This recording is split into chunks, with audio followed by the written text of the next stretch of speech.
Assalamualaikum warahmatullahi wabarakatuh. Kami dari kelompok 3 yang beranggotakan saya Anissa Devanza dan teman saya Kolbi Albaiti Amalia, Ervina Eka Mujahidah, Putri Febriani Afandi, dan Geraldi Dwiki Prambudi.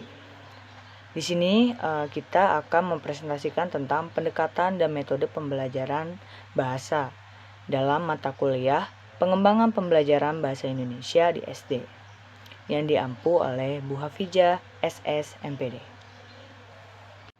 Presentasi yang pertama akan dimulai oleh saya Anissa Devanza. Di sini ada pendekatan dalam pembelajaran bahasa Indonesia di sekolah dasar. Nah, pendekatan atau approach bahasa Inggrisnya adalah cara memulai sesuatu atau cara memulai pengajaran bahasa. Pendekatan merupakan dasar teoretis untuk suatu metode.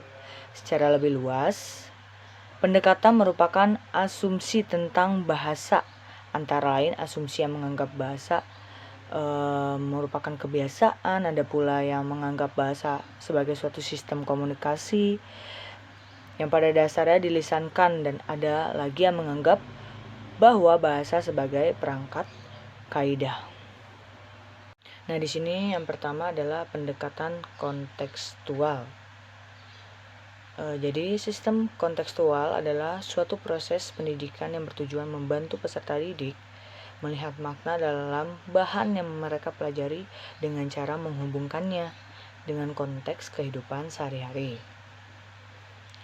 Pengajaran kontekstual adalah pengajaran yang memungkinkan peserta didik memperkuat, memperluas, dan menerapkan pengetahuan dan keterampilan akademisnya dalam berbagai latar di sekolah dan di luar sekolah untuk memecahkan persoalan yang ada di dalam dunia nyata. Jadi di sini pendekatan kontekstual itu memiliki karakteristik. Jadi itu ada 8 komponennya. Yang pertama itu memiliki hubungan yang bermakna, melakukan kegiatan yang signifikan, belajar yang diatur sendiri, bekerja sama, seperti belajar kelompok, habis itu bersifat berpikir kritis dan kreatif, mengasuh dan memelihara pribadi peserta didik, mencapai standar yang tinggi menggunakan penilaian yang autentik. Selanjutnya ada pendekatan komunikatif. Pendekatan komunikatif merupakan pendekatan yang berlandaskan pada pemikiran bahwa kemampuan menggunakan bahasa dalam berkomunikasi merupakan tujuan yang harus dicapai dalam pembelajaran bahasa Indonesia. Hal ini sesuai dengan yang dituntut baik oleh kurikulum 1994 maupun oleh kurikulum 2004, bahwa tujuan pembelajaran bahasa Indonesia di SD tidak lagi untuk menciptakan bagaimana peserta didik memahami tentang bahasa, tetapi lebih ditekankan pada kemampuan menggunakan bahasa Indonesia secara lisan dan tulisan.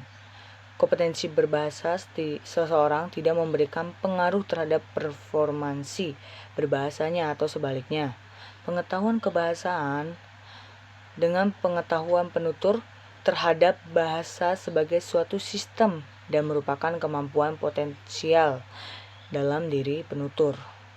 Melalui kemampuan potensial ini, penutur dapat menciptakan tuturannya, biasanya berupa kalimat-kalimat atau kata-kata.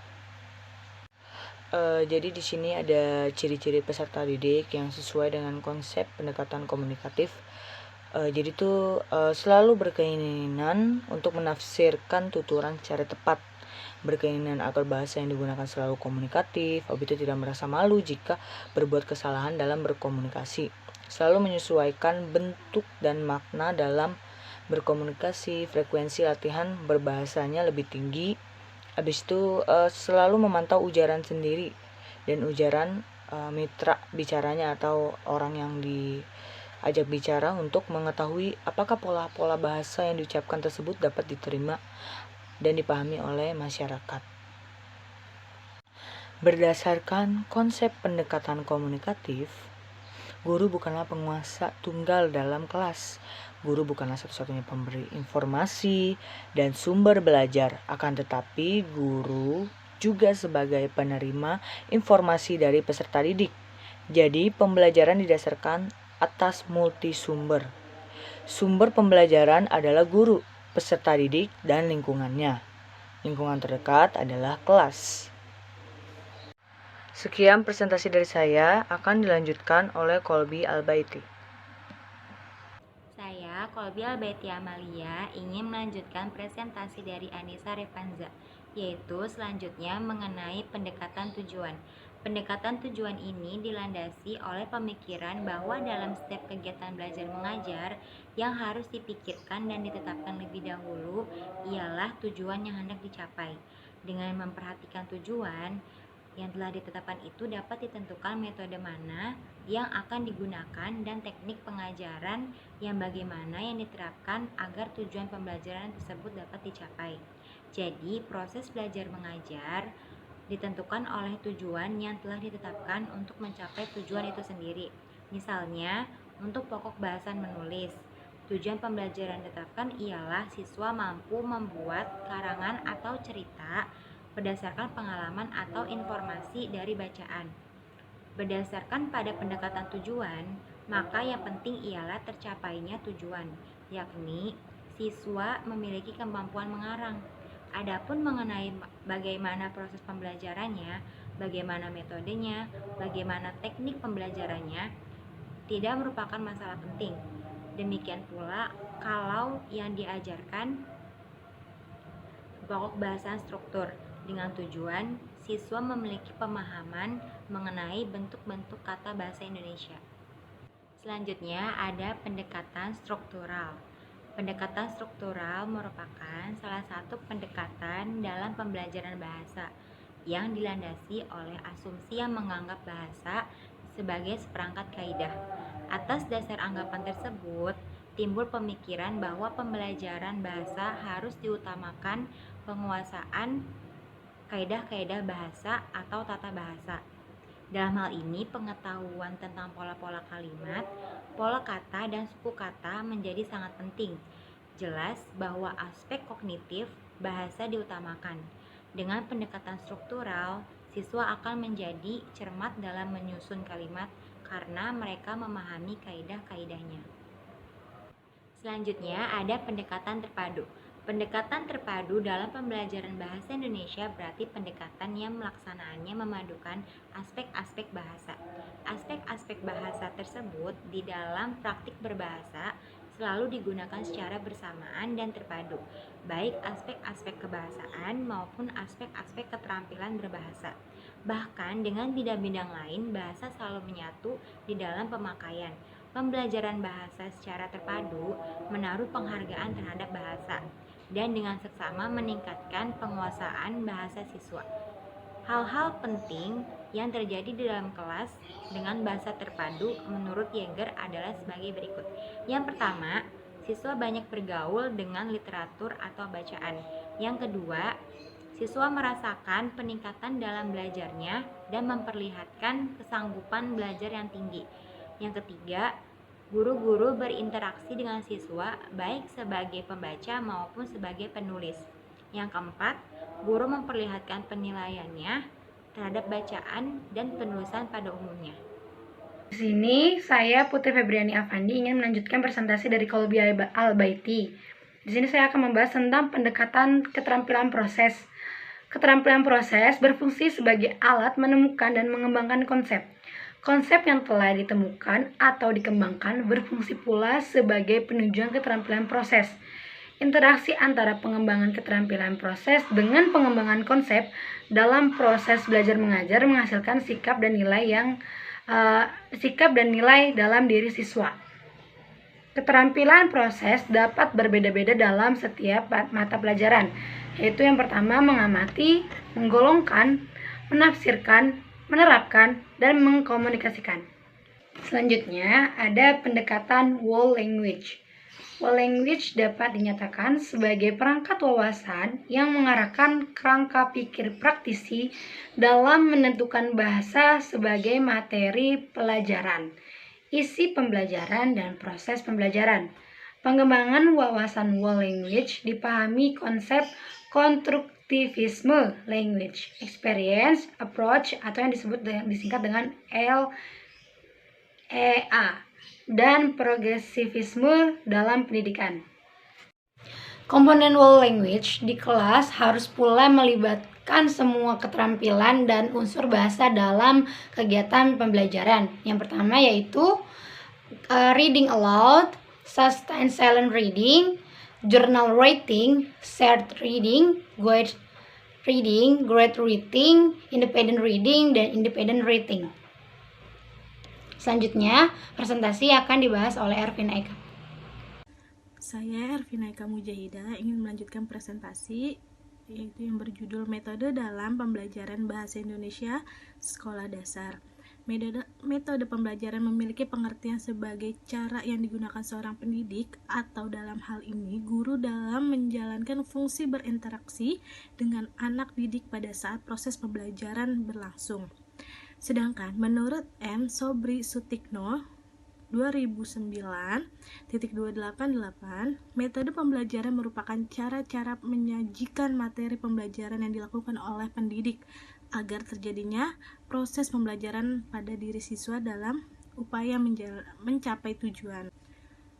Dalam dunia pengajaran, metode adalah rencana penyajian bahan yang menyeluruh dengan urutan sistematis berdasarkan pendekatan tertentu. Jadi, metode merupakan cara pelaksanaan pekerjaan, sedangkan pendekatan bersifat filosofis atau aksioma. Karena itu, suatu pendekatan dapat tumbuh beberapa metode. Misal dari oral approach, mendengarkan, berbicara, dalam tumbuh metode memikir, memorisasi, metode pattern praktis atau pola-pola praktis, dan metode lainnya yang mengutamakan kemampuan berbahasa, khususnya kemampuan berbicara melalui latihan intensif seperti itu. Metode EJA atau abjad. Metode ini merupakan metode yang sangat lama atau sangat tua. Pembelajaran pertama dimulai dengan mengenalkan huruf A, B, C, D atau seterusnya. Guru sering mengajarkan ABC tersebut dari lagu yang berjudul ABC. Lagu ini berbagai bahasa setelah siswa menguasai huruf-huruf tersebut. Guru ini merangkai huruf-huruf konsonan dengan huruf vokal menjadi suku kata. Suku-suku itu dirangkai menjadi kata dirangkai menjadi kalimat. Penggunaan metode ini kerap kali menimbulkan kecenderungan yang mengeja, yaitu membaca huruf demi huruf. Kecenderungan ini memperhambat proses penguasaan kemampuan membaca formula kayak B-A ba seperti itu, kayak C-A ca. Jadi nggak harus langsung baca gitu, jadi dieja dulu seperti itu. Seterusnya yaitu ada metode bunyi. Metode ini juga bisa dibilang sangat lama. Pelaksanaannya hampir sama dengan metode abjad, namun huruf-huruf tidak disebut dengan nama abjadnya, melainkan nama bunyinya. Jadi huruf M tidak diucapkan sebagai atau melainkan bunyi-bunyi konsonan dirangkai menjadi bunyi vokal sehingga berbentuk suku kata. Suku kata dirangkai menjadi kata dan akhir kata dirangkai menjadi kalimat. Baik metode abjad maupun metode bunyi. Bunyi sering menggunakan kata-kata yang lepas untuk latihan membaca. Mama, rusak, mana, risa, dan seterusnya. Seperti itu. Adalah metode suku kata dan metode kata. Metode ini diawali dengan pengenalan suku kata seperti ba, bi, bu, be, bo, ca, ci, cu, ceco, dan seterusnya. Suku kata tersebut kemudian dirangkai menjadi kata-kata bermakna. Seperti contoh dari daftar suku kata tadi, guru dapat membuat berbagai variasi paduan suku kata menjadi kata-kata bermakna. Berikutnya, metode global. Global memiliki arti secara utuh atau bulat yang disajikan pertama kali ke dalam metode global kepada murid adalah metode seutuhnya. Kalimat tersebut dituliskan di bawah gambar yang sesuai dengan isi kalimatnya. Gambar itu ditunjukkan untuk mengingatkan siswa kepada kalimat yang ada di bawahnya. Setelah berkali-kali membaca, murid dapat membaca kalimat-kalimat itu secara global tanpa gambar. Berikutnya ada metode struktural analisis sintesis. Metode SAS diawali dengan perkenalan struktur kalimat pada anak. Kemudian anak diajak untuk melakukan proses analitik untuk mengenal konsep kata. Kalimat utuh yang diperkenalkan pada anak untuk pertama kali akan diuraikan ke dalam satu satuan bahasa yang lebih kecil disebut kata sehingga sampai pada wujud satuan bahasa terkecil yang tidak bisa diuraikan lagi, yakni huruf. Sekian presentasi dari kelompok kami, kurang lebihnya mohon maaf. Wassalamualaikum warahmatullahi wabarakatuh.